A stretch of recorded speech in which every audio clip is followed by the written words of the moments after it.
নমস্কার, কেমন আছো সবাই? দীপ্তি স্ট্রিমের নতুন একটি ব্লগে তোমাদের সকলকে স্বাগত জানাই। আজ আমি চলে এসেছি আমাদের বাড়ির সামনের বড় ঠাকুরের পুজো মণ্ডপে। আজ এই মন্দিরের বাৎসরিক উৎসব। আজ শনিবার সকাল থেকেই চলছে পুজোর তোড়জোড়। আর এখন তো প্রায় পুজো শেষের দিকে ঠাকুরমশাই সন্ধ্যারতি করছে, পঞ্চপ্রদীপ জ্বালিয়ে ঘণ্টা বাজিয়ে।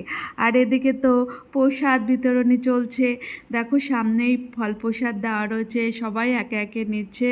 পূজা মণ্ডপকে কি সুন্দর সাজিয়েছে, সঙ্গে বড় ঠাকুরকেও খুব সুন্দর সাজিয়েছে। সন্ধ্যা থেকেই চলছে ঠাকুরের প্রসাদ বিতরণী, ফল প্রসাদ, আর তার সঙ্গে করেছে পোলাও, আলুর দম।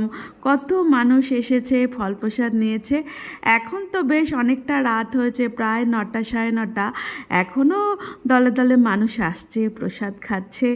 প্রসাদ এমন একটা জিনিস যে গরিব বড়লোক নির্বিশেষে সবাই একসাথে লাইন দিয়ে প্রসাদ নেয়। বড় ঠাকুরের প্রসাদের মধ্যে সিন্নিটা কিন্তু সবাই খুব ভালোবাসে। ফল প্রসাদ তো খাই, তবে লাইন দিয়ে দেখছি কত মানুষ সিন্নি প্রসাদ নিচ্ছে। আজকে আমারও মনে হলো যে আজ আমিও একটু সিন্নি খাবো, তাই আমার হাজব্যান্ডকে বললাম আমাকেও একটু সিন্নি প্রসাদ এনে দাও, আমি খাবো। সিন্নি প্রসাদ নিয়ে বসে পড়েছি।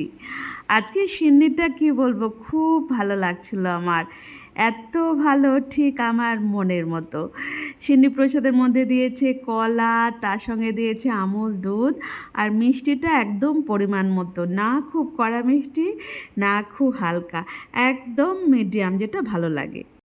সিন্নি খেতে না খেতেই চলে এসছে পোলাও।